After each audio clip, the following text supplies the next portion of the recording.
کے لیے ہے جو نہایت بلند اور ہر چیز پر پوری قدرت رکھنے والا ہے۔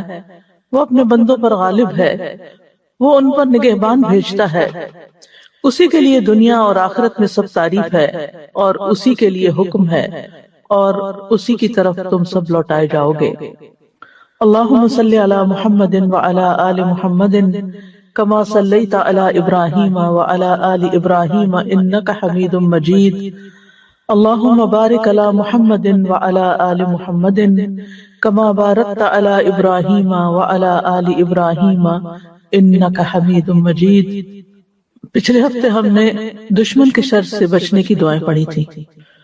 انسان کے دشمنوں میں سے سب سے بڑا دشمن شیطان ہے، جو پیدائش کے وقت سے لے کر موت تک اس کے ساتھ دشمنی کرتا ہے۔ جب انسان پیدا ہوتا ہے تو وہ اس کو چھو کر رلاتا ہے، اور جب انسان کی جان نکل رہی ہوتی ہے تو وہ اس کے سامنے آ کر اس کو بہکانے کی کوشش کرتا ہے، گمراہ کرتا ہے۔ یہ وہ دشمن ہے جو کسی قیمت پر بھی دوستی نہیں کرتا اور کسی قیمت پر بھی انسان کا پیچھا نہیں چھوڑتا۔ لیکن اللہ سبحانہ تعالیٰ نے ہمیں اس دشمن کے حوالے نہیں کیا۔ اس سے بچنے کے لیے، اس سے حفاظت کے لیے ہمیں دعائیں سکھا دی، قرآن مجید میں بھی اور سنت رسول صلی اللہ علیہ وسلم میں بھی۔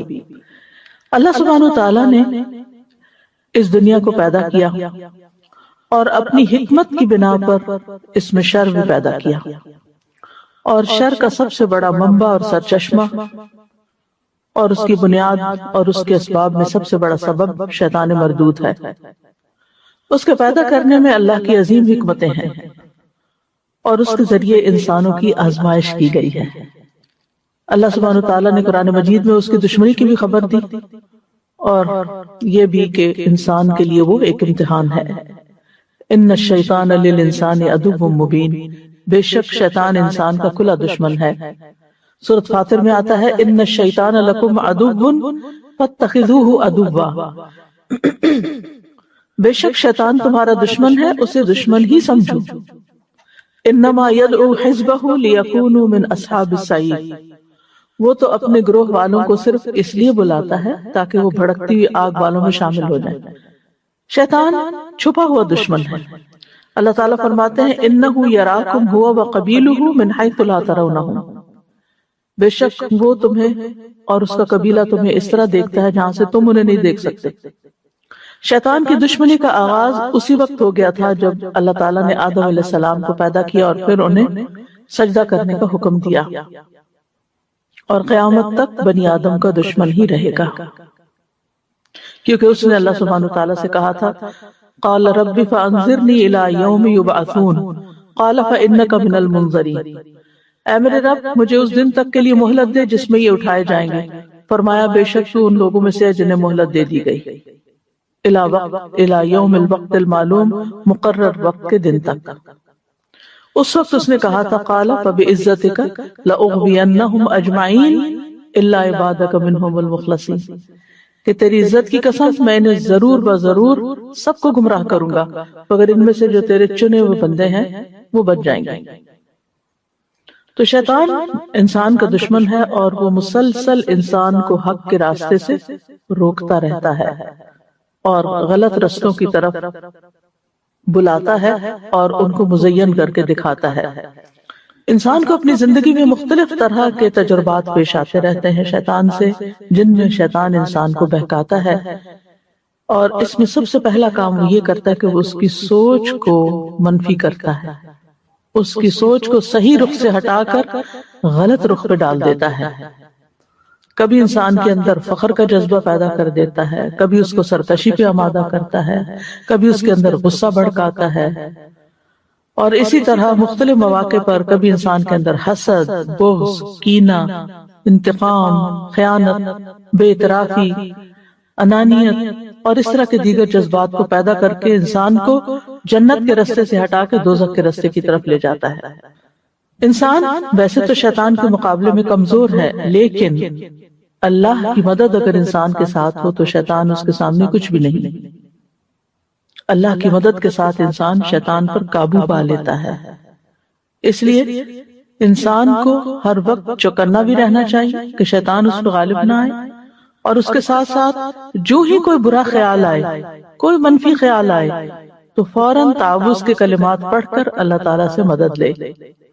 اگر وہ ایسا کرے گا تو اللہ تعالیٰ کا وعدہ ہے کہ وہ اس کو پناہ دے گا، اور وہ شیطان، وہ ذکر اس کے لیے شیطان کے مقابلے میں ایک مضبوط قلعہ بن جائے گا، اور اس میں انسان محفوظ ہو جائے گا۔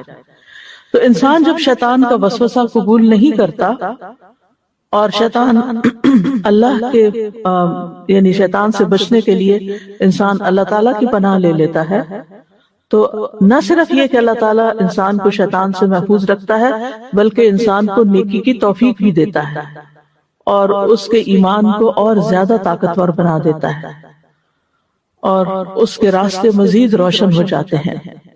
تو اس لیے نجات کا کوئی راستہ نہیں مگر یہ کہ انسان اپنے دشمن سے بچنے کے لیے اللہ کی پناہ لے، اللہ تعالیٰ کی طرف متوجہ ہو۔ اور اسی کے لیے اللہ سبحانہ وتعالیٰ نے ہمیں قرآن مجید میں دعا بھی سکھائی ہے۔ ارشاد باری تعالیٰ ہے، اور آپ کہیے کہ اے میرے رب، میں شیطانوں کی اکساہٹوں سے تیری پناہ میں آتا ہوں، اور اے میرے رب، میں اس سے بھی تیری پناہ میں آتا ہوں کہ وہ میرے پاس آئیں۔ تو اس آیت میں نبی صلی اللہ علیہ وسلم کو اور ان کی امت کو شیطان کی نزغات، ہمزات اور وسوسوں سے محفوظ رہنے کا طریقہ بتا دیا گیا کہ وہ شیطان کے شر اور اس کی اذیت سے، وسوسوں سے کس طرح بچ سکتے ہیں۔ یعنی نہ صرف یہ کہ وہ اس سے پناہ مانگے کہ شیطان ان کو کوئی تکلیف نہ دے، بلکہ اس سے بھی کہ وہ ہمارے پاس بھی پھٹکے، اس کے قریب آنے سے بھی پناہ مانگی گئی۔ تو یہ دعا جو ہے یہ بڑی ہی جامع دعا ہے، اور ہر لحاظ سے شیطان سے بچنے کی اور شیطان کے شر سے حفاظت کا بہترین ذریعہ ہے۔ فرمایا وَقُلْ، اور آپ کہیے، یعنی اللہ تعالیٰ ویسے بھی دعا سکھا سکتے تھے، لیکن آپ صلی اللہ علیہ وسلم سے کہلوا کر، کیونکہ آپ ہمارے لیے نمونہ ہیں کہ آپ کو بھی ضرورت ہے، آپ بھی کہیے، اور آپ کے ساتھ آپ کی امت بھی یہ بات کہے۔ کیا؟ ربی اعوذ بک، ربی، رب جو ہے وہ اللہ تعالیٰ کے ناموں میں سے ایک نام ہے جس کا معنی ہے تربیت کرنے والا، وہ آقا جو پیدا کرنے والا بھی ہے اور اس کائنات کا انتظام کرنے والا بھی ہے، مدبر بھی ہے اور اس کا انتظام کرنے والا اور اس کی تدبیر کرنے والا۔ تو رب وہ ہوتا ہے جس کے اندر تین چیزیں جمع ہوں، ایک ہے خلق، پیدا کرنا، دوسرا ہے ملک، جس چیز کو پیدا کیا اس کا مالک ہونا، اور تیسرا ہے تدبیر، کہ اس کا انتظام کرنا اور اس کو چلانا۔ تو یہاں اللہ سبحانہ وتعالیٰ کے اس نام کے ساتھ، یعنی اس کے وسیلے سے دعا کی جا رہی ہے کہ یا رب، پیدا بھی تو نے کیا، مالک بھی تو ہے، اور سارے کام تیرے ہی حکم سے ہوتے ہیں، لہٰذا ہم تیری ہی پناہ لیتے ہیں کہ ہمیں تو شیطان سے بچا لے۔ تو اعوذ بک، یعنی میں تیری پناہ لیتا ہوں، میرے اندر قدرت نہیں ہے، طاقت نہیں، میں کچھ نہیں کر سکتا، تو ہی کرے گا، اس لیے میں تیری طرف متوجہ ہوتا ہوں۔ اعوذ بک، اور تعوذ جو ہے، اعوذ جو ہے، اس کا مطلب ہوتا ہے پناہ لینا، پناہ مانگنا، یعنی میں اپنے آپ سے بھی بری ہوں اور ساری مخلوقات کو چھوڑ کر تیری طرف رجوع کرتا ہوں، تیری پناہ میں آتا ہوں کہ شیطان میرے پاس حاضر ہو، یا وہ میرے دین کو نقصان دے یا میری دنیا کو نقصان دے۔ تو اے اللہ، میں تیرے ذریعے تحفظ چاہتا ہوں اور حفاظت چاہتا ہوں، پناہ چاہتا ہوں کہ شیطان مجھے کچھ نقصان دے۔ انسان کو جب کسی کا خوف ہوتا ہے تو پھر کیا کرتا ہے؟ تھوڑا سا امیجن کریں کہ کبھی کبھی خواب میں آپ دیکھتے ہیں کہ کوئی جانور آپ کے پیچھے لگ گیا، وہ شیطان ہی ہوتا ہے ایک طرح سے، تو آپ کیا کر رہے ہوتے ہیں خواب میں؟ بھاگ رہے ہوتے ہیں، تو بھاگتے بھاگتے آپ دیکھتے ہیں کہ کوئی دروازہ کھلا ہو تو آپ اس کے اندر گھس جائیں، اور پھر آپ اس دروازے کو چٹکنی لگا دیں، اور آپ اگر وہ اس کے اندر چٹکنی نہیں تو آپ اس کو زور دے کے بند کر رہے ہوتے ہیں کہ کوئی بلا اندر نہ آئے۔ آپ یہ سمجھے کہ یہی شیطان تھا کہ جو ہر وقت آپ کے پیچھے لگا ہوا ہے، لیکن ہمیں نظر نہیں آتا تو ہم اس سے ڈرتے بھی نہیں، اور پھر ہم اس سے بچنے کے لیے کوئی پناہ بھی نہیں لیتے۔ تو ظاہری جو شر نظر آتے ہیں ہمیں، مثلا پانی آ رہا ہماری طرف، ہم کیا کرتے ہیں؟ پیچھے ہٹ جاتے، کسی چیز پہ چڑھ جاتے ہیں اگر زیادہ ہو۔ آپ دیکھیے آج کل جہاں جہاں سیلاب آ رہے ہیں، لوگ اپنی چھتوں پہ چڑھ جاتے ہیں، اور 2-2 دن 3-3 دن بعض لوگ کراچی جیسے شہر میں چھتوں پر کیا کہیں ٹنگے رہے ہیں یا پریشان رہے ہیں کہ نیچے پانی ہی پانی ہے. تو انہوں نے کیا کیا, اوپر کے فلور پہ پناہ لی ہوئی ہے نیچے کے پانی سے بچنے کے لیے. تو یہ ہوتی ہے پناہ. اب شیطان ایک دشمن ہے, اس سے بچنے کے لیے ہم اللہ تعالیٰ کے حوالے اپنے آپ کو کر رہے ہیں, اس کی حفاظت طلب کر رہے ہیں اور اس کے ذکر کے ذریعے ایک محفوظ قلعے میں جا رہے ہیں. تو اللہ ہی مضبوط سہارا ہے. آتا نا وَمَن يَعْتَصِم بِاللَّهِ فَقَدْ هُدِيَ إِلَىٰ صِرَاطٍ مُسْتَقِيمٍ. اور کس چیز سے بچنے کے لیے؟ من ہمزات الشیاطین, شیطان کے ہمزات سے. ہمزات جو ہے یہ حمزہ کی جمع ہے, ہا والا حمزہ نہیں جو نام رکھتے ہیں, یہ گول ہا ہے. عربی زبان میں اس کا مطلب ہوتا ہے کسی کو کچوکا مارنا یا دھکیلنا یا انگلی چبھونا یا پریشر دینا. اسی سے مہماز, لوہے کی وہ سلاخ ہوتی ہے, مہمیز لگانا, آپ نے سنا ہوگا لفظ, بہت پیور اردو میں ہوتا ہے مہمیز لگانا, جو جانور پر سوار شخص کے پاس ہوتی ہے اور وہ کیا کرتا ہے کہ اس کے ذریعے اس کو کچوکا لگاتا ہے. کبھی آپ گھوڑے پہ سوار ہوئے ہوں یا ٹانگے پہ سوار ہوئے ہوں تو آپ نے دیکھا ہوگا کہ اس چلانے والے کے پاس ایک چھانٹا سا ہوتا ہے جس کے ذریعے وہ اس کو, ہاں, تاکہ وہ آگے چلے. چابک بھی کہتے ہیں اس کو. لیکن یہ مہماز جو ہے یہ تھوڑی سی چیز سخت ہے, یعنی لوہے کی سلاخ ہے, ٹھیک ہے, وہ لکڑی کی ہوتی ہے چابک وغیرہ یا لیدر کا ہوتا ہے. تو گھوڑ سوار جب گھوڑے پہ سوار ہو کر کسی چیز کے ساتھ یا اپنی ایڑی کے ساتھ, ایڑ لگانا پڑا آپ نے کبھی, ایڑ لگایا دوڑانے کے لیے ایڑ لگاتا, تو ایڑی کے ساتھ یا پھر یوں مارتا اس کو, یا پھر کسی سلاخ کے ساتھ اس کے پیٹ پہ کچوکے لگاتا ہے تاکہ گھوڑا تیز بھاگے. تو اس طرح پھر وہ تیز بھاگنے لگتا ہے. تو اسی سے یہ لفظ حمزہ ہے, حمزات, شیطان کے کچوکے. شیطان بنی آدم کو کچوکے لگاتا ہے, پیدا ہوتے ہی کچوکے لگاتا ہے تاکہ وہ شر کی طرف آگے بڑھے. اسی لیے علماء کہتے ہیں کہ ہر وہ چیز جو آپ کو کسی ایسے کام پر ابھارے جس میں خیر نہ ہو تو وہ شیطان کی طرف سے. یعنی اگر آپ کو کسی بھی ایسی چیز کے کرنے کا شوق پیدا ہو رہا ہے جس میں کوئی خیر نہیں, تو یہ دراصل شیطان نے آپ کو اس کی طرف پش کیا ہوا ہے. اس نے آپ کو یہ چیز یعنی ادھر آپ کو ڈال دیا کہ یہ کرو یہ کرو یہ کرو, اس کو خوشنما بنا دیا, اس کا خیال بار بار آپ کے دل میں ڈالا. آپ دیکھیں یہ زندگی بڑی قیمتی ہے, یہ وقت بھی بڑا قیمتی ہے, اس کو ہم گنوا نہیں سکتے. وقت کہتے ہیں ٹائم از منی. تو ہم کام پہ ہوتے ہیں تو ہمیں ٹائم منی نظر آ رہا ہوتا ہے, لیکن جہاں ٹائم کی وجہ سے ہمیں کچھ پیسے نہیں مل رہے ہوتے تو ہم بعض اوقات ریلیکس کرنے کے بہانے اور کسی اور بالکل لغویات میں, بیکار کی باتوں میں اور فضول چیزوں میں اپنے آپ کو مصروف کر دیتے ہیں. اور ہم کہتے ہیں ہم ریلیکس, می ٹائم ہے, میں جو چاہوں کروں. کبھی کچھ لگا کے دیکھنے لگتے ہیں جس کے دیکھنے کا کوئی فائدہ نہیں, کوئی فائدہ. ہر بیکار, بے فائدہ یا غلط چیز کی طرف اور وقت ٹائم ویسٹنگ کی طرف شیطان لے جاتا ہے. تو یہ اس کے ہمزات ہوتے ہیں. یعنی بیسیکلی ہمزات کو آپ دوسرے لفظوں میں وسوسے کہہ لیجئے یا وہ خیالات کہہ لیجئے جو وہ اندر ڈالتا ہے اور پھر ریپیٹڈلی ڈالتا ہے, ایک دفعہ نہیں, بار بار بار بار بار بار. اور اسی طرح یعنی کہ بیکار کاموں کی طرف بھی لے جاتا ہے اور ممنوع چیزوں کی طرف بھی لے جاتا ہے. اسی لیے نبی صلی اللہ علیہ وسلم کو یہ سکھایا گیا کہ ربی اعوذ بک من ہمزات الشیاطین واعوذ بک ربی ان یحضرون. تو ابن عباس کہتے ہیں کہ یہ شیطان کے کچوکے ہیں, ہمزات. حسن بصری کہتے ہیں کہ یہ اس کے وسوسے ہیں.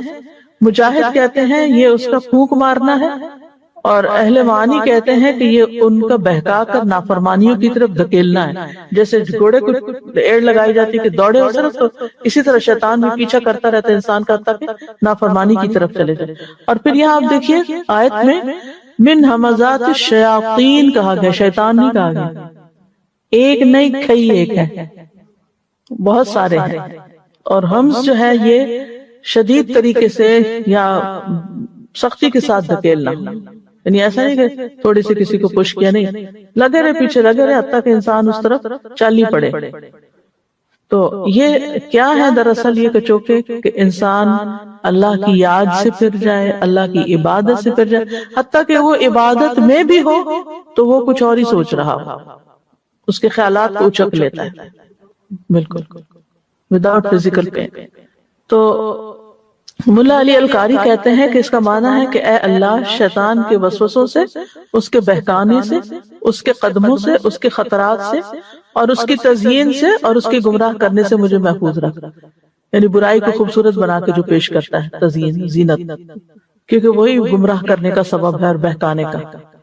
اور یہاں حمزات جمع لایا گیا ہے، اس سے یہ پتہ چلتا ہے کہ یہ بہت زیادہ وسوسے بہت زیادہ ہوتے ہیں، اس کے وسپرز ایک آدمی ہوتے ہیں، وہ کنٹینیوسلی ہوتے ہیں۔ اور پھر نبی صلی اللہ علیہ وسلم شیطان کے ہر طرح کے شر سے پناہ مانگتے تھے، جس میں آپ پڑھتے تھے اعوذ باللہ من الشیطان الرجیم من ہمزہ ونفخہ ونفثہ، اور پھر ان کی بھی آگے مزید وضاحت ہے۔ نفخ جو ہے پھونک کو کہتے ہیں، فَإِذَا نُفِخَ فِي الصُّورِ، کیا ترجمہ کرتے ہیں آپ؟ جب سور میں پھونک مار دی جائے گی۔ تو یہ جو نفخہ ہے نا، یہ شیطان کی پھونک ہے جس کی وجہ سے انسان کے اندر غرور اور تکبر پیدا ہو جاتا ہے، اس کی انا بھڑک اٹھتی ہے۔ انسان جیسے دم کرتا ہے نا، آپ تو پھونک مارتے ہیں نا، تو اسی طرح شیطان بھی پھونک مارتے ہیں انسان کے اوپر، اور جب وہ ایسی پھونک مارتے ہیں کہ جس سے انسان کو انسان اپنے یعنی سیلف سے کہتے ہیں نا کہ سیلف پریز یا اپنی ذات کا شدائی ہو جاتا ہے، یعنی خود غرض، سیلفش کہہ لیں، سیلف سینٹرڈ، سیلفش، یعنی اس کو پھر کسی کی پرواہ نہیں ہوتی، کسی کی اس کو کسی کا احساس نہیں ہوتا، کسی کی اس کو کوئی کسی کے لیے وہ کچھ نہیں کر پاتا، اس کو بس اپنا ہی آپ ہوتا ہے۔ اسی لیے آپ دیکھیں کہ ایسے لوگ جو سیلف سینٹرڈ ہوتے ہیں نا، وہ لوگوں کو تو بڑی بڑی باتیں کر لیں گے، لیکن اگر آپ ان کو چھوٹی سی بھی کوئی نصیحت کر لیں تو بھڑک اٹھتے ہیں، قبول کرنے کو تیار نہیں ہوتے۔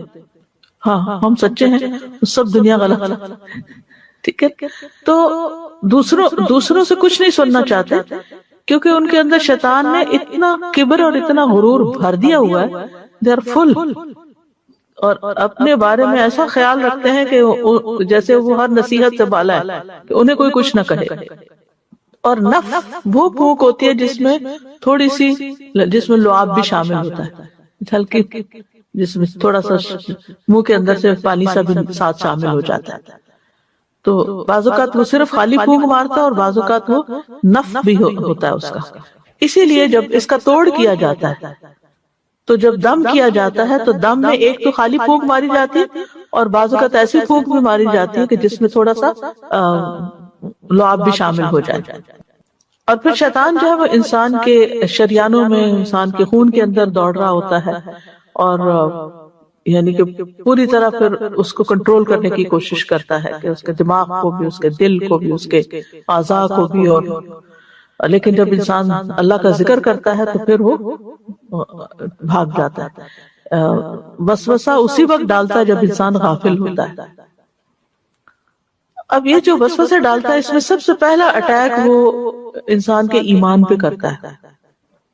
اگر کسی کے پاس ایمان ہے تو وہ ایمان پہ اٹیک کرے گا، اور اس میں آپ دیکھیے کہ خاص طور پہ عقائد کے اندر غلط فہمیاں پیدا کرنا، اللہ سبحانہ وتعالیٰ کی ذات کو کوسچن کرنا، اور اس طرح کے اس کے اندر وسوسے پیدا کرنا کہ انسان اپنے دین کے بارے میں ہی ڈاؤٹ فل ہو جائے، اللہ کے وجود کے بارے میں، اللہ کی صفات کے بارے میں، اللہ کی قدرت کے بارے میں، اللہ کی تقدیر کے بارے میں وسوسے، جس کی وجہ سے انسان کے اندر نہ پھر عبادت کا ذوق رہتا ہے اور نہ ہی کوئی اور نیک کام کرنا وہ یکسوئی سے کر سکتا ہے۔ پھر اسی طرح یہ ہے کہ جب اس کو اس پہ قدرت نہیں ہوتی کہ اس کو شرک کی طرف لے جائے یا کفر کی طرف لے جائے، تو پھر وہ اس کو نافرمانیوں پہ اکساتا ہے، اور جب انسان نافرمانیوں سے رکتا ہے اور اس پہ قدرت حاصل نہیں ہوتی تو اسے نیکیاں کرنے سے روک دیتا ہے۔ آج ہی کو مجھ سے کہہ رہا تھا کہ انہوں نے اپنے بردر سے کہا کہ چلے عمرے پہ چلتے ہیں، تو انہوں نے کہا کہ تم لوگوں کو ضرورت ہے، میں نے کبھی کوئی گناہ نہیں کیا اس لیے مجھے عمرے کی ضرورت نہیں ہے۔ اب آپ دیکھیے کہ کیا صرف گناہ گار عمرہ کرتے ہیں؟ سوچنے کی بات، یہ خیال کس نے ان کے دل میں ڈال دیا؟ کیا صرف گناہ گار عمرہ کرتے ہیں، یا پھر یہ ہے کہ کیونکہ وہ جب دیکھتا ہے کہ چلے ٹھیک ہے یہ بندہ گناہ نہیں کرتا، نیکی سے روکتا نا، عمرہ تو ایک نیکی کا کام ہے، اور اس نے نیکی سے روک دیا، یہ خیال ڈال کے دل میں کہ تم نے کبھی کوئی گناہ نہیں کیا اس لیے یہ کام کرنے کی ضرورت نہیں ہے۔ اور کس طرح سے وہ دل میں وسوسے ڈال کے، خیال ڈال کے انسان کو روکتا ہے۔ آج ہی میں ایک اسکالر کو سن رہی تھی، میں اس کے بارے میں تھوڑی ریسرچ کر رہی تھی کہ کیا کیا وسوسے ڈالتے، کیسے ڈالتا ہے، کیا کرتا ہے۔ ایکسپیرینس تو سبھی کو ہوتا ہے، لیکن ہمیں سمجھ نہیں آتی کہ یہ شیطان کا وسوسہ ہے یا ویسے ہی ہمیں خیال آ رہا ہے، تو ہم اس کو اتنا سیریسلی نہیں لیتے اور پھر اگنور کر دیتے ہیں اور بات ختم ہو جاتی ہے۔ تو کہتے ہیں کہ بعض لوگوں کی جو نفسیاتی بیماریاں بن جاتی ہیں، فوبیاز ہوتے ہیں، اس کے پیچھے بھی شیطان کے وسوسے ہوتے ہیں۔ ایک خیال کو اتنی دفعہ ڈالتا ہے کہ وہ دماغ خراب ہونے لگتا ہے انسان کا۔ اور کہتے کہ ایک شخص کو شاید وہ ملے یا ان کے پاس آیا تو شیطان نے اس کے دل میں ڈالا کہ تم مسجد سے نکلو گے تو تمہارے سر پہ پتھر آ کے لگے گا اور تم مر جاؤ گے۔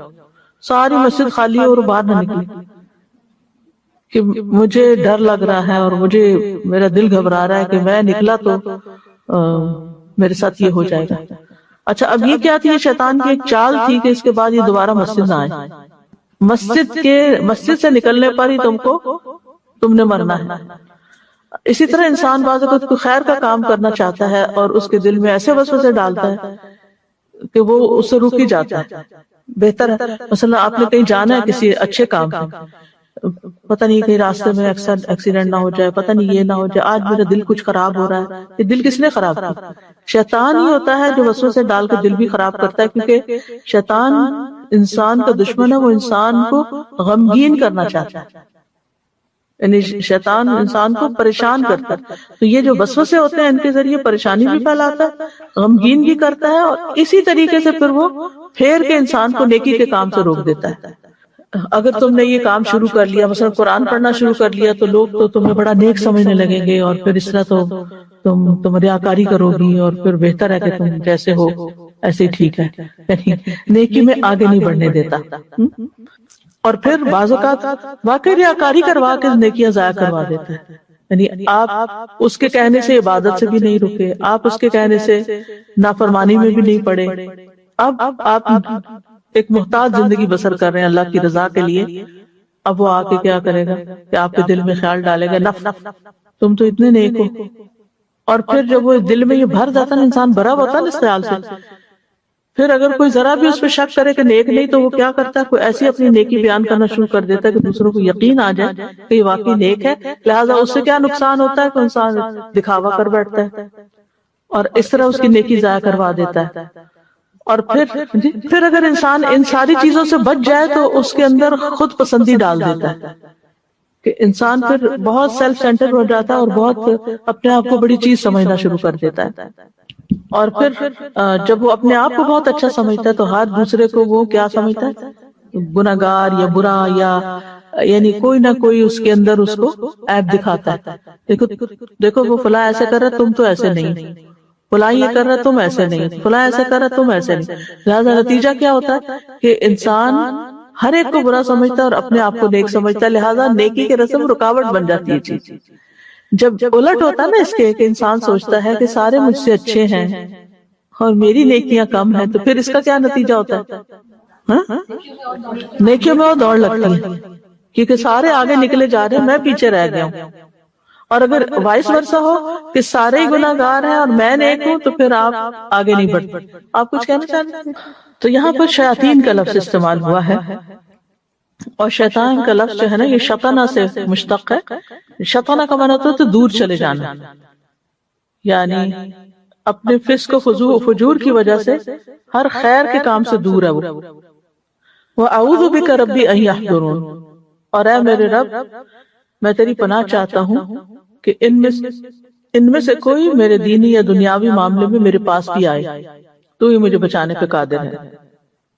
تو شیطان جو ہے انسان کے ہر کام میں انٹرفیئر کرتا ہے، کھانا ہو، پینا ہو، سونا ہو، گھر سے نکلنا ہو، گھر میں واپس لوٹنا ہو، کسی سے میل ملاقات ہو، یعنی ہر چیز کے اندر اس نے مداخلت کرنی ہے۔ اور ان میں سے سب سے خاص موقع جس پہ شیطان بہت زیادہ توجہ کرتا ہے وہ موت کا وقت ہے، کہ ساری زندگی تو میرے قابو نہیں آیا، جاتے جاتے اس کو بہکا دوں۔ تو حسن خاتمہ کی دعا کرنی چاہیے انسان کو ہمیشہ، اور اس دعا میں 2 بار ربوبیت کے وسیلے سے دعا کی گئی ہے، وَأَعُوذُ بِكَ رَبِّ أَن يَحْضُرُونِ، کیونکہ رب کے بغیر کوئی ہمیں پناہ نہیں دے سکتا، کوئی اس دشمن سے نہیں بچا سکتا۔ تو یہ بہت ہی جامع دعا ہے، اور اس میں ہر قسم کے شر اور ہر قسم کی شیطان کی برائی سے پناہ مانگی گئی ہے، اور اگر یہ قبول ہو جائے تو انسان ہر شر سے محفوظ ہو سکتا ہے۔ اس سے بھی پتہ چلتا ہے کہ انسان کو یہ دعا مانگتے رہنا چاہیے۔ رسول اللہ صلی اللہ علیہ وسلم نے فرمایا، اللہ تعالیٰ فرماتا ہے میرا بندہ اگر مجھ سے مانگتا ہے تو میں اسے دیتا ہوں، اور اگر وہ کسی دشمن یا شیطان سے میری پناہ مانگتا ہے تو میں اسے محفوظ رکھتا ہوں۔ شیطان کو گالی گلوچ نہیں کرنا چاہیے، اس کا کوئی فائدہ نہیں، اس سے وہ خوش ہوتا ہے۔ اس کے مقابلے میں بس اللہ کی مدد مانگنی چاہیے، یعنی حدیث میں آتا ہے تم شیطان کو برا بھلا مت کہو بلکہ اس کے شر سے اللہ کی پناہ طلب کرو، اور ہر چیز سے پناہ دینے والا اللہ ہی ہے، ہر شر سے۔ پھر یہ کہ دعا میں عاجزی اختیار کرنے میں انسان کو مبالغہ کرنا چاہیے، ربی ربی کہہ کر انسان کو اپنے آپ کو اللہ کے آگے جھکا دینا چاہیے۔ اور شیطان کا خطرہ جو ہے یہ سب سے بڑا خطرہ ہے اور سب سے بڑا دشمن ہے، اور اس کے بہکاوے ہیں اور چالیں ہیں، کفر اور شرک کا ارتکاب کراتا ہے، صراط مستقیم سے روکتا ہے، اللہ کی نافرمانی کے کام کرواتا ہے انسان سے، حلال حرام کے معاملے میں بندوں کو گمراہ کرتا ہے، برے کام مزین کر کے دکھاتا ہے، وَزَيَّنَ لَهُمُ الشَّيْطَانُ مَا كَانُوا يَعْمَلُونَ، یعنی فطرتاً انسان برائی سے نفرت کرتا ہے، یعنی اللہ نے انسان کی فطرت سلیم رکھی ہے اور خیر اور شر کی پہچان بھی رکھی، لیکن شیطان برائی کو خوبصورت بنا دیتا ہے، لہذا وہ اس کی طرف چل پڑتا ہے۔ پھر اسی طرح دین میں نئے نئے فتنے پیدا کر دیتا ہے، نئی نئی بحثیں چھیڑ دیتا ہے۔ اب دیکھیں تاریخ ہماری بھری ہوئی ہے اس سے، کبھی تقدیر کے مسئلے میں بحثیں چل رہی ہیں، اور کبھی قرآن مجید کے بارے میں جو مسئلہ خلق قرآن اٹھ کھڑا ہوا، کبھی کچھ اور۔ پھر اسی طرح انسان جب نیکی کے کاموں کی طرف متوجہ ہوتا ہے تو راستے میں آ کے بیٹھ جاتا ہے، اسلام کے راستے میں آ کے بیٹھ جاتا ہے کہ تم اپنے باپ دادا کا دین کو چھوڑنے لگے ہو، اور پھر اگر اس کی بات نہیں مانتا انسان اور اسلام قبول کر لیتا ہے تو ہجرت کے راستے پہ بیٹھ جاتا ہے کہ تم اپنا گھر بار چھوڑ دو گے۔ پھر وہ جہاد کے راستے پہ بیٹھ جاتا ہے کہ تم اگر مارے گئے تو تمہارا مال تقسیم ہو جائے گا، تمہاری بیوی کہیں اور نکاح کر لے گی۔ تو بہرحال شیطان انسان کے ہر کام میں شامل ہو جاتا ہے۔ نبی صلی اللہ علیہ وسلم نے فرمایا بے شک شیطان تم میں سے ہر ایک آدمی کے پاس اس کے ہر کام کے وقت موجود رہتا ہے، یہاں تک کہ اس آدمی کے کھانے کے وقت بھی اس کے پاس موجود ہوتا ہے، لہذا جب تم میں سے کسی کا لقمہ گر جائے تو اسے چاہیے کہ اس کی گندگی صاف کر کے اسے کھا لے اور اس کو شیطان کے لیے نہ چھوڑے۔ یعنی شیطان تو چاہتا ہے کہ انسان کا نقصان ہو، تو انسان اپنا نقصان نہ کرے، اور جب کھانا کھا لے تو انسان اپنی انگلیاں چاٹ لے، کیونکہ انسان نہیں جانتا کہ برکت اس کے کھانے کے کس حصے میں ہے۔ پھر اسی طرح یہ کہ شیطان جو ہے وہ آپس میں بغض اور عداوت پیدا کرتا ہے لوگوں کے درمیان۔ اس کا تخت پانی پر ہے اور وہ ابلیس کا تخت جو ہے پانی پر ہے، اور وہ وہاں سے اپنے لشکر روانہ کرتا ہے انسانوں میں پھوٹ ڈالنے کے لیے، اور ان میں سب سے بڑا وہی قرار پاتا ہے جو سب سے زیادہ فتنہ ڈال کے آتا ہے، خاص طور پر میاں بیوی کے درمیان لڑائی جھگڑا ڈلواتا ہے۔ پھر غصہ دلاتا ہے، غصہ تو ہے ہی شیطان کی طرف سے۔ اب دیکھیں کہ کچھ لوگوں کو تو بہت زیادہ غصہ آتا ہے اور بیماری بن جاتی ہے وہ غصہ، اور وہ یہ ایکسکیوز لیتے رہتے ہیں کہ بیماری ہے اس لیے اس شخص کو اتنا غصہ آتا ہے، لیکن یہ کہ اس کا کوئی بھی اور علاج ہو سکتا ہے، لیکن اس کے ساتھ ساتھ روحانی علاج کرنا ضروری ہوتا ہے۔ پھر اسی طرح خواہش کے وقت بھی شیطان کا حملہ ہوتا ہے، یعنی خاص حملے اس کے انسان، کیونکہ ان موقع پر انسان کمزور پڑا ہوتا ہے، انسان غصے کے وقت کمزور ہو جاتا ہے کہ کنٹرول نہیں کر سکتا، اور اسی طرح انسان غصے کے وقت اور خواہش کے وقت، خواہش نفس کے وقت انسان کمزور ہو جاتا ہے. تو انسان اپنے خواہش پرستی کے وقت ضرور سوچے کہ کہیں شیطان کا حملہ تو نہیں، اور کہیں شیطان تو مجھ پر حاوی نہیں ہو رہا. اگر وہ خواہش ایسی ہے جو اللہ کی ناراضگی کے کام کی ہے. اللہ تعالیٰ فرماتے ہیں یا ایھا الذین آمنوا لا تتبعوا خطوات الشیطان ومن یتبع خطوات الشیطان فإنہ یأمر بالفحشاء والمنکر ولولا فضل اللہ ورحمتہ ما زکا منکم من احد ابدا ولکن اللہ یزکی من یشاء واللہ سمیع علیم. اے لوگوں جو ایمان لائے ہو، شیطان کے قدموں کے پیچھے مت چلو، اور جو شیطان کے قدموں کے پیچھے چلے تو بے شک وہ بے حیائی اور برائی کا حکم دیتا ہے. اور اگر تم پر اللہ کا فضل اور اس کی رحمت نہ ہوتی تو تم میں سے کبھی کوئی پاک نہ ہوتا، لیکن اللہ جسے چاہتا ہے پاک کرتا ہے. اللہ سب کچھ سننے والا، سب کچھ جاننے والا ہے. اسی طرح لباس کے معاملے میں شیطان انسان پہ حاوی ہو جاتا ہے اور اسے ایسا لباس پہننے کی ترغیب دیتا ہے جو رب کو ناراض کرنے والا ہوتا ہے. اللہ تعالیٰ فرماتے ہیں یا بنی آدم لا یفتننکم الشیطان کما اخرج ابویکم من الجنۃ ینزع عنہما لباسہما لیریہما سوآتہما. اے بنی آدم ایسا نہ ہو کہ شیطان تمہیں فتنے میں مبتلا کر دے جیسے اس نے تمہارے والدین کو جنت سے نکلوایا تھا. اس نے ان کے لباس اتروا دیے تھے تاکہ ان کی شرمگاہیں انہیں دکھلا دیں. تو لباس کا اتارنا ایسی جگہ پر جہاں نہیں اتارنا چاہیے، لباس کا مختصر کر لینا، اپنے جسم کے وہ حصے جو چھپانے چاہیے ان کو ننگا کر دینا لوگوں کے سامنے، یا ٹائٹ لباس پہننا، یا ایسا لباس پہننا جو اپوزٹ سیکس کے لیے بہت اٹریکٹیو ہو، تو یہ بھی شیطانی کارستانیوں میں سے ہے. اسی طرح بیہودہ شعر و شاعری کے ذریعے وہ فتنہ پھیلاتا ہے، فساد ڈالتا ہے، فحاشی پھیلاتا ہے. ابو سعید کہتے ہیں کہ ہم رسول اللہ صلی اللہ علیہ وسلم کے ہمراہ مقام عرش کی طرف جا رہے تھے.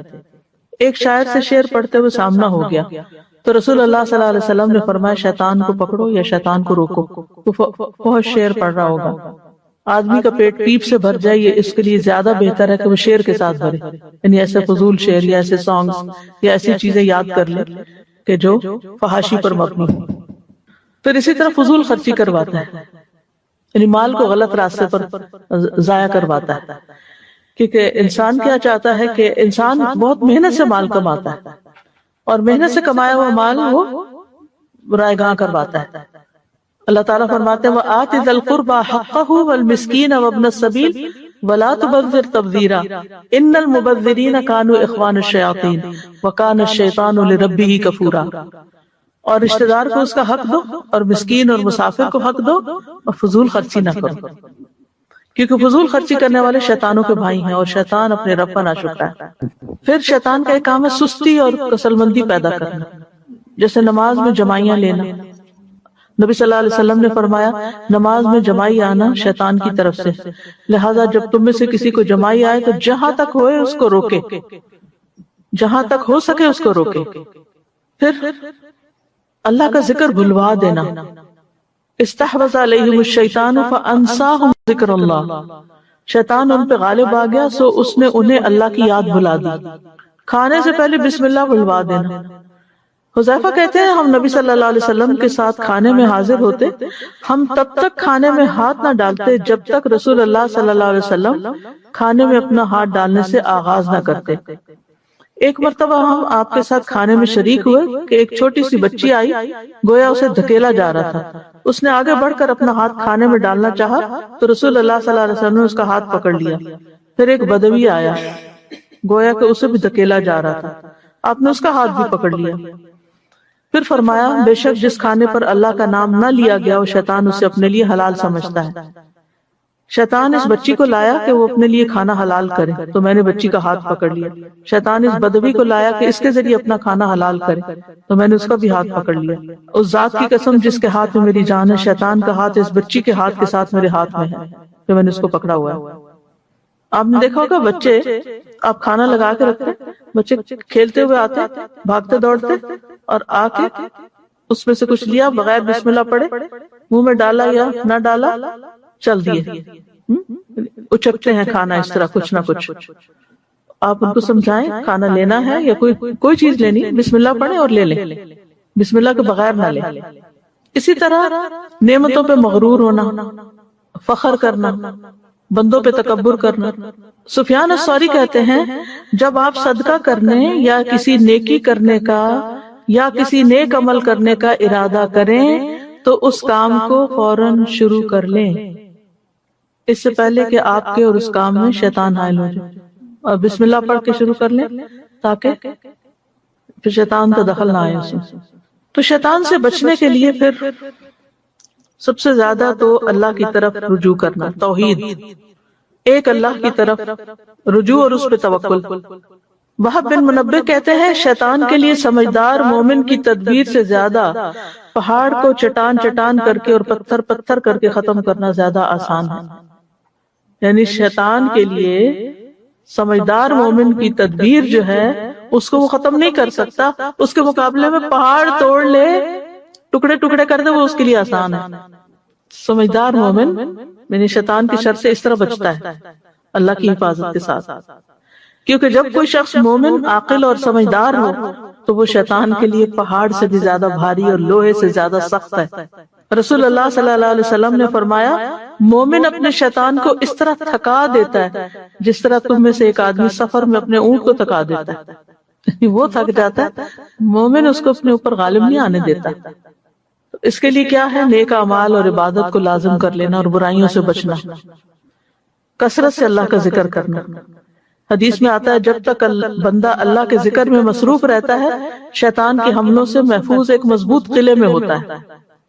ابن قیم کہتے ہیں ذکر کرنے والا قلعے میں ہوتا ہے، ذکر کے قلعے میں ہوتا ہے، جب وہ غافل ہوتا ہے تو قلعے کو کھول دیتا ہے تو دشمن اس میں داخل ہو جاتا ہے، یا تو وہ دل میں ہی ٹھہر جاتا ہے یا دل سے نکالنا مشکل ہو جاتا ہے، کیونکہ ایک دفعہ آپ غفلت میں پڑتے ہیں نا، پھر سستی، اور اچھا ابھی کر لیتے ہیں، کر لیں گے، ہو جائے گا، اور اچھا بھلے نیکی کے کام کو کتنی تاخیر سے کرتے ہیں۔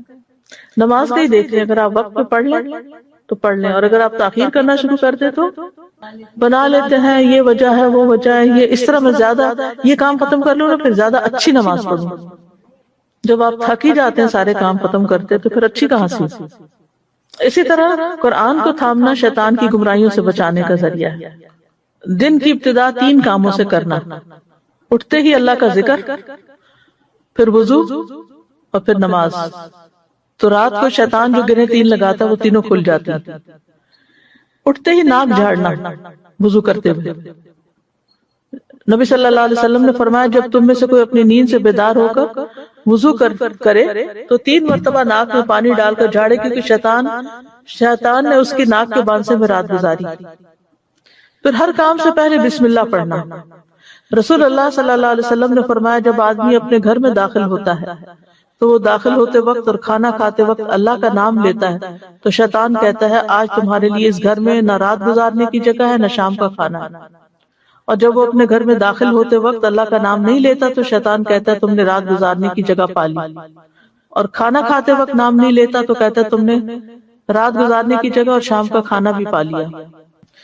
نبی صلی اللہ علیہ وسلم نے فرمایا تم میں سے ہر ایک دائیں ہاتھ سے کھائے، دائیں ہاتھ سے پیے، دائیں ہاتھ سے چیز لے اور دائیں ہاتھ سے دے، اس لیے کہ شیطان بائیں ہاتھ سے کھاتا ہے، بائیں ہاتھ سے پیتا ہے، بائیں ہاتھ سے چیز لیتا ہے اور بائیں ہاتھ سے ہی لیتا ہے۔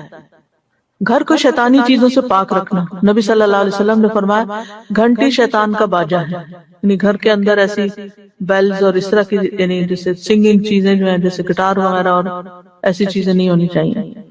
پھر رات کی ابتدا میں بچوں کو روک لینا چاہیے، باہر نہیں نکلنے دینا چاہیے، شیاطین پھیل جاتے ہیں۔ پھر آپ نے ایک حدیث میں آتا ہے آپ نے فرمایا اللہ کا نام لے کر اپنے مشکیزوں کے منہ باندھو، اللہ کا نام لے کر برتنوں کو ڈھکو، خواہ کوئی چیز چوڑائی میں رکھ کر یعنی اوپر کوئی ایسے رکھ دو، کوئی چیز چمچ رکھ دو کچھ، اور اپنے چراغ سونے سے پہلے بجھا دیا کرو۔ اتنی چھوٹی سی بات ہے کہ سونے سے پہلے چراغ بجھا دو۔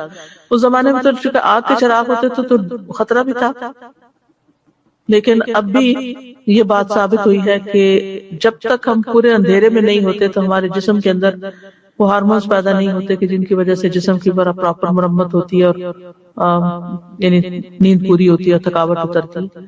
یعنی روشنی میں سونا جو ہے وہ مضر صحت ہے رات کے وقت۔ پھر مسلمانوں کی جماعت سے جڑے رہنا، یعنی شیطان سے بچنے کے لیے، کیونکہ اللہ کا ہاتھ جماعت پر ہے اور شیطان اس کے ساتھ ہے جو کہ جماعت سے علیحدہ اور اس کو پاؤں مار کے ہانکتا ہے۔ نبی صلی اللہ علیہ وسلم نے فرمایا جس کسی گاؤں یا بستی میں 3 فرد بھی ہوں اور ان میں نماز با جماعت کا اہتمام نہ ہو، یعنی مردوں کے لیے خاص طور پر، تو شیطان ان پہ مسلط ہو جاتا ہے، لہٰذا تم جماعت کو پکڑو۔ بھیڑیا ہمیشہ دور رہنے والی بکری کو ہی کھاتا ہے۔ پھر اپنے رب کے احسانات کو یاد رکھنا۔ سلف صالحین میں سے کسی نے کہا حیرت ہے اس آدمی پر جو محسن کے احسان کو جان لینے کے بعد بھی اس کی نافرمانی کرتا ہے، یعنی اللہ کے اتنے احسان ہیں ہم پر اور پھر ہم اللہ کی بات نہیں مانتے۔ اور ملعون شیطان کی سرکشی کو جان لینے کے بعد بھی اس کی اطاعت گزاری کرتا ہے، وہ جانتا ہے کہ شیطان اس کا دشمن ہے اور پھر بھی اس کی بات مانتا ہے، اور اللہ تعالیٰ نے اس پر احسان کیا اور وہ اس کی بات نہیں مانتا۔ تو شیطان سے حفاظت کے لیے پھر خاص طور پر دعائیں پڑھنی چاہیے۔ ہر موقع کی ہمیں دعائیں سکھائی گئی ہیں، جن میں سے ایک تو یہی قرآنی دعا ہے، یہ سارے مواقع کو کور کر دیتی ہے۔ ربی اعوذ بک من ہمزات الشیاطین واعوذ بک ربی ان یحضرون، یعنی کہیں بھی حاضر ہو، بات ختم، جامع دعا ہے۔ پھر آیت الکرسی، یعنی جو آیت الکرسی پڑھتا ہے رات کے وقت تو صبح تک شیطان اس کے قریب نہیں آتا۔ پھر سورۃ الفلق اور سورۃ الناس، اور اس میں خاص طور پر سورۃ الناس جو وسوسوں کا علاج بھی ہے، من شر الوسواس الخناس الذی یوسوس فی صدور الناس من الجنۃ والناس۔ نبی صلی اللہ علیہ وسلم نے فرمایا یہ 2 صورتیں جو ہیں یہ تعوذ کے سب سے افضل کلمات ہیں، یعنی حدیث کا مفہوم ہے، جن سے تعوذ کرنے والے تعوذ کرتے ہیں۔ پھر مسنون دعاؤں میں اعوذ باللہ من الشیطان الرجیم، قرآن مجید پڑھنے سے پہلے اعوذ باللہ پڑھنے کا حکم ہے۔ فَإِذَا قَرَأْتَ الْقُرْآنَ فَاسْتَعِذْ بِاللَّهِ مِنَ الشَّيْطَانِ الرَّجِيمِ۔ نبی صلی اللہ علیہ وسلم قرات سے پہلے اعوذ باللہ من الشیطان الرجیم پڑھتے تھے، کیونکہ قرآن ہدایت کی کتاب ہے، تو شیطان سب سے زیادہ وہاں آتا ہے کہ اس کو یہ سمجھ نہ آئے یا غلط سمجھے یا اس پر عمل ہی نہ کرے یا اس کو بے دلی سے پڑھے یا اس کو سمجھنے میں اس کو مشکل پڑے۔ پھر اعوذ باللہ من الشیطان الرجیم من ہمزہ ونفخہ ونفثہ۔ نبی صلی اللہ علیہ وسلم جب نماز کے لیے کھڑے ہوتے تو پہلے دعائے استفتاح پڑھتے، جیسے سبحانک اللہم وبحمدک وتبارک اسمک، یا اور جو دعائے استفتاح ہے، اس کے بعد پڑھتے اعوذ باللہ من الشیطان الرجیم من ہمزہ ونفخہ ونفثہ، پھر بسم اللہ الرحمن الرحیم اور سورۃ الفاتحہ۔ پھر خاص طور پر جو لوگ شیطانی وسوسوں کا شکار ہوتے ہیں تو ان کو ضرور یہ دعائیں پڑھنی چاہیے۔ رسول اللہ صلی اللہ علیہ وسلم نے فرمایا شیطان تم میں سے کسی کے پاس آتا ہے اور اس سے کہتا ہے یہ کس نے پیدا کیا، یہ کس نے پیدا کیا، حتیٰ کہ سوال کرنے لگتا ہے کہ تیرے رب کو کس نے پیدا کیا۔ تو یہ تو ہر ایک کے ذہن میں یہ سوال ڈالتا ہے نا، لہٰذا جب یہاں تک نوبت پہنچ جائے تو اسے اللہ کی پناہ میں آنا چاہیے اور شیطانی خیال کو چھوڑ دینا چاہیے۔ پھر نماز میں وسوسے ڈالتا ہے، اذان ہوتی ہے تو بھاگ جاتا ہے، پھر نماز شروع ہوتی ہے پھر آ جاتا ہے، پھر منفی خیالات پیدا کرتا ہے، دوسروں کے بارے میں بدگمان کرتا ہے۔ تو وسوسوں کے علاج میں سب سے پہلے اللہ کی پناہ مانگیں۔ سورۃ الاعراف میں آتا ہے وَإِمَّا يَنزَغَنَّكَ مِنَ الشَّيْطَانِ نَزْغٌ فَاسْتَعِذْ بِاللَّهِ إِنَّهُ سَمِيعٌ عَلِيمٌ، اور اگر کبھی شیطان کی طرف سے تجھے کوئی اکساہٹ ابھار دے تو اللہ کی پناہ طلب کر، بے شک وہ سب کچھ سننے والا سب کچھ جاننے والا۔ کبھی ایسا ہوتا ہے نا آپ اریٹیٹڈ ہوتے ہیں اور بغیر کسی وجہ کے ہوتے ہیں، جو آپ سے بات کرے اسی کو آپ پڑ جاتے ہیں، دوسرے کو سمجھ نہیں آتی کیا ہوا، میرا کیا قصور ہے اس میں، وجہ کچھ اور بھی ہوتی ہے، اور بعض اوقات کو خاص وجہ نہیں ہوتی، شیطان برے برے خیال ڈال کے انسان کے اندر ایسی کیفیت پیدا کر دیتا ہے بے چینی۔ تو یاد رکھیے کہ وسوسہ جب تک دل میں ہے تو پکڑ نہیں ہے، اگر ایگزیکیوٹ کرنے لگ گئے یا اس کے کوئی ری ایکشن شو کیا یا زبان پہ لا کے بولا تو پھر پکڑ ہے۔ نبی صلی اللہ علیہ وسلم نے فرمایا بے شک اللہ نے میری امت کی ان باتوں سے درگزر فرمایا ہے جو دل میں اپنے آپ سے کریں، جب تک وہ ان کو زبان پر نہ لائے اور ان پر عمل نہ کریں تو اللہ تعالیٰ اسے درگزر کرتا ہے۔ ایک آدمی نبی صلی اللہ علیہ وسلم کی خدمت میں آیا اور کہنے لگا اللہ کے رسول ہمارے دل میں کچھ خیالات آتے ہیں، اور وہ اشارے کنایے سے کچھ اس طرح کہہ رہا تھا کہ ان خیالات کو زبان پر لانے کی بجائے کوئلہ ہو جانا اس سے زیادہ پسند ہے اس کو۔ تو آپ نے فرمایا اللہ اکبر اللہ اکبر اللہ اکبر، الحمدللہ الذی رد کیدہ الی الوسوسہ، حمد اس اللہ کی جس نے ابلیس کے مکر کو وسوسے کی طرف لٹا دیا. یعنی ابلیس ہمارے لیے اور کچھ نہیں، ہمارے اوپر مسلط نہیں ہو سکتا مگر یہ کہ دل میں اس کو اتنی چھٹی دے دی گئی کہ دل میں وسوسہ ڈال دے. جب وسوسہ آئے تو اعوذ باللہ پڑھیں، اپنے دل پہ چھٹکاریں. خاص طور پر اگر نماز میں 3 دفعہ تعوذ پڑھ کے 3 دفعہ بائیں جانب چھٹکاریں، یعنی اعوذ باللہ السمیع العلیم من الشیطان الرجیم من نفخہ ونفثہ وہمزہ پڑھ کے پھر اعوذ باللہ السمیع العلیم من الشیطان الرجیم من ہمزہ ونفخہ ونفثہ، پہلے حمز آتا ہے پھر نفث آخر میں آتا ہے. اور پھر وہ ایک صحابی آئے، انہوں نے اپنی پریشانی کا اظہار کیا تو آپ صلی اللہ علیہ وسلم نے ان کو یہی دعا سکھائی تو وہ اس بیماری سے نجات پا گئے، مشکل آسان ہو گئی. پھر یہ ہے کہ خیالات کو جھٹک دیا کریں، دور کریں ان کو خود ذہن میں لا کے نہیں برے خیالات سوچیں، اپنے ذہن کو کسی اور کام میں مشغول کریں. جو نیورو پاتھس بنے ہوئے نا آپ کے دماغ میں برین میں، ان کو بریک کریں اور چیزیں اس میں ڈال کریں.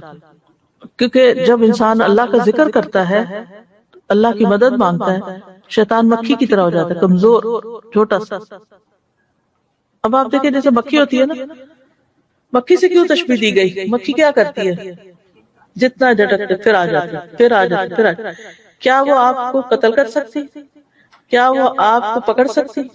وہ کیا کر سکتی؟ شیطان بھی یہی کرتا ہے، اس کا ہم پہ زور نہیں ہوتا. پھر اسی طرح ایک اور دعا سکھائی گئی، هو الاول والآخر والظاہر والباطن وهو بكل شيء علیم. اس بارے میں ابو زمیل کہتے ہیں میں نے ابن عباس سے سوال کیا اس کیفیت کا کیا ہو جو میں اپنے سینے میں پاتا ہوں. انہوں نے پوچھا وہ کیا ہے؟ کہا میں اللہ کی قسم میں زبان پہ نہیں لا سکتا. انہوں نے کیا وہ شک و شبہ والی بات ہے؟ وہ ہنس دی اور بولے اس سے کسی کو نجات نہیں ملی، حتیٰ کہ اللہ تعالیٰ نے یہ آیت اتار دی فَإِن كُنتَ فِي شَكٍّ مِّمَّا أَنزَلْنَا إِلَيْكَ فَاسْأَلِ الَّذِينَ يَقْرَؤُونَ الْكِتَابَ. پھر اگر تو یعنی پروفٹ کو کہا جائے اگر آپ اس بارے میں کسی شک میں ہیں تو جو ہم نے آپ کی طرف نازل کیا تو ان لوگوں سے پوچھ لیجئے جو آپ سے پہلے کتاب پڑھتے ہیں. یعنی شک سے کسی کو نجات نہیں ملی. پھر انہوں نے مجھ سے کہا جب تم اپنے نفس میں کچھ محسوس کرو تو یہ پڑھا کرو هو الاول والآخر والظاہر والباطن وهو بكل شيء علیم. یہ وسوسے کا بہترین علاج ہے. پھر شیطان سے حفاظت کی کچھ اور دعائیں بھی ہیں. اعوذ بکلمات اللہ التامۃ من غضبہ وشر عبادہ ومن ہمزات الشیاطین وان یحضرون. میں اللہ کے تمام کلمات کی پناہ میں آتا ہوں اس کی ناراضگی سے، اس کے بندوں کی شرارتوں سے، شیطانوں کے وسوسوں سے اور اس بات سے کہ وہ میرے پاس آئیں. پھر اسی طرح گھبراہٹ کے وقت یہ دعا پڑھنی چاہیے، یعنی جب آپ کا دل گھبرا رہا. اور اس میں آپ دیکھیں کہ اللہ تعالیٰ کے تمام کلمات ساری کتابوں یعنی قرآن اور انجیل اور زبور یہ ساری چیزیں جو ہیں سب کا ایک طرح سے واسطہ دیا جا رہا ہے. پھر ہے اعوذ بکلمات اللہ التامۃ من کل شیطان وہامۃ ومن کل عین لامۃ. میں پناہ پکڑتا ہوں اللہ کے پورے کلمات کے ذریعے اور ہر ایک شیطان سے، ہر زہریلے جانور سے، ہر نقصان پہنچانے والی بری نظر سے. اس میں ساری چیزیں آ گئی جن سے ہم ڈرتے ہیں. کون کون سی چیزیں؟ شیطان، زہریلے جانور جیسے سانپ بچھو وغیرہ ہوتے ہیں اور ہر بری نظر سے. نہ صرف یہ کہ اپنے لیے پڑھنی چاہیے بلکہ اپنی اولاد کو بھی اللہ کی پناہ میں دینا چاہیے. نبی صلی اللہ علیہ وسلم حضرت حسن اور حسین رضی اللہ عنہما کے لیے پناہ طلب کرتے تھے اور فرماتے تھے کہ تم دونوں کے والد ابراہیم علیہ السلام بھی ان کے ذریعے اسماعیل اور اسحاق علیہ السلام کے لیے اللہ کی پناہ لیتے تھے. وہ کیا ہے؟ اعوذکما بکلمات اللہ التامۃ من کل شیطان وہامۃ ومن کل عین لامۃ. جی ظاہر اسماعیل اور اسحاق کٹھے تو رہتے نہیں تھے. بعض لوگ کہتے ہیں نا کہ ہمارے بچے دور ہیں کہ ہم دور سے آیت الکرسی پڑھ کے پھونک دیں. آیت الکرسی کا تو نہیں ملتا لیکن یہ دعا ملتی، یعنی اللہ کے سارے ناموں کے ساتھ اللہ کو واسطہ دے کر ہم اللہ کی پناہ میں آتے ہیں کہ اللہ تعالیٰ ہمیں بچا لے شیطان کی شر سے. یا اگر کسی اور کو آپ پناہ میں دے رہے ہیں، اگر مثلاً آپ کسی پہ دم کر رہے ہیں تو اس وقت آپ کہیں گے اوئیزوکا یا اوئیزوکی، اور اپنے لیے پڑھیں گے اعوذ. پھر یہ دعا ہے اللہم فاطر السماوات والارض عالم الغیب والشہادہ انت رب کل شیء والملائکۃ یشہدون انک لا الہ الا انت فانا نعوذ بک من شر انفسنا ومن شر الشیطان الرجیم وشرکہ وان نقترف علی انفسنا سوءا او نجرہ الی مسلم. تھوڑی سی لمبی دعا ہے لیکن صبح شام کی دعا میں مل جاتی ہے. اے اللہ آسمانوں اور زمین کو پیدا کرنے والے، مخفی اور ظاہر چیزوں کے جاننے والے، تو ہر چیز کا رب ہے اور فرشتے گواہی دیتے ہیں کہ بے شک تیرے سوا کوئی معبود نہیں. بس ہم تیری پناہ چاہتے ہیں اپنے نفسوں کے شر سے اور شیطان مردود کے شر سے، اس شرک کے شر سے، اس کے شرک کے شر سے، یعنی شیطان جو شرک پھیلاتا ہے، اور اس بات سے ہم اپنے نفسوں اور اس بات سے بھی کہ ہم اپنے نفسوں پر کسی برائی کا ارتکاب کریں، یعنی ہم اپنے اوپر خود ظلم کریں یا کسی اور مسلمان کو اس کی طرف کھینچ لے جائیں، یعنی خود تو نہیں کرتے لیکن اوروں کو غلط راستے پہ ڈال دیں. پھر صبح شام اور بستر پہ لیٹتے وقت شیطان کے شر سے پناہ مانگنا. اللہم فاطر السماوات والارض عالم الغیب والشہادہ انت ولی فی الدنیا والآخرہ. پھر بسم اللہ وضعت جنبی اللہم اغفر لی ذنبی واخسأ شیطانی وفک رہانی وجعلنی فی الندی الاعلی. آپ کے پاس وہ ایپ ہے جس میں رات سونے کے وقت اذکار ہے، اس میں یہ دعا موجود ہے. اے اللہ کے نام کے ساتھ، اللہ کے نام کے ساتھ میں نے اپنا پہلو رکھا. اے اللہ میرے گناہ بخش دیجئے، میرے شیطان کو ذلیل کر دیجئے، میری قید کو کھول دیجئے اور مجھے اعلیٰ اور رفع مجلس کا ہم نشین بنائیے. اچھا کارڈ بھی ہے پرنٹ سائز کا، اوکے پرنٹ سائز کا کارڈ موجود ہے، وہ لگا دیں. پھر سوتے وقت بھی یہ پڑھ سکتے ہیں. پھر اولاد کو شیطان کے شر سے بچانے کے لیے بسم اللہ اللہم جنبنا الشیطان وجنب الشیطان ما رزقتنا. اللہ کے نام کے ساتھ شروع کرتا ہوں، اے اللہ ہمیں شیطان سے بچا اور شیطان کو اس چیز سے دور رکھ جو اس کے نتیجے میں ہمیں عطا فرمائے. پھر غصے کے وقت بیت الخلاء میں داخل ہوتے وقت کیا پڑھتے؟ اعوذ باللہ من الخبث والخبائث. کتے کے بھونکنے اور گدھے کی آواز سن کر، کیونکہ ان کو بھی شیطان نظر آتا ہے. اعوذ باللہ من الشیطان الرجیم. مسجد میں داخلے کے وقت اس سے پہلے اعوذ باللہ العظیم وبوجہہ الکریم وسلطانہ القدیم من الشیطان الرجیم. میں اللہ انتہائی عظمت والے کی اس کی ذات کریم اور اس کے سلطان قدیم کے ساتھ پناہ لیتا ہوں شیطان مردود سے. انسان جب یہ دعا پڑھ لیتا تو ابلیس کہتا ہے یہ تو سارا دن میرے چنگل سے نکل گیا، یعنی مجھ سے محفوظ ہو گیا. اتنی اچھی دعا ہے. برا خواب دیکھنے پر پھر لا الہ الا اللہ وحدہ لا شریک لہ لہ الملک ولہ الحمد وہو علی کل شیء قدیر. یہ دن میں کتنی دفعہ؟ 100 دفعہ. صبح سے شام تک وہ شیطان کی شر سے محفوظ رہے گا. پھر مغرب کے بعد 10 دفعہ یہ دعا لا الہ الا اللہ وحدہ لا شریک لہ لہ الملک ولہ الحمد یحیی ویمیت وہو علی کل شیء قدیر. رسول اللہ صلی اللہ علیہ وسلم نے فرمایا کہ مغرب کے بعد جو شخص اس کو 10 بار پڑھے گا اللہ تعالیٰ اس کی حفاظت کے لیے اسلحہ بردار فرشتے مقرر کر دیں گے جو صبح تک اس کی شیطان سے حفاظت کریں گے. تو یہ تھی شیطان سے بچنے کی دعائیں، شیطان سے حفاظت کی دعائیں. اللہ سبحانہ وتعالی ہمیں دشمن کے شر سے محفوظ رکھے اور ان تمام بری خواہشات اور ان چیزوں سے کہ جو اس کو آنے کا راستہ دیتی ہیں. وآخر دعوانا الحمدللہ رب العالمین.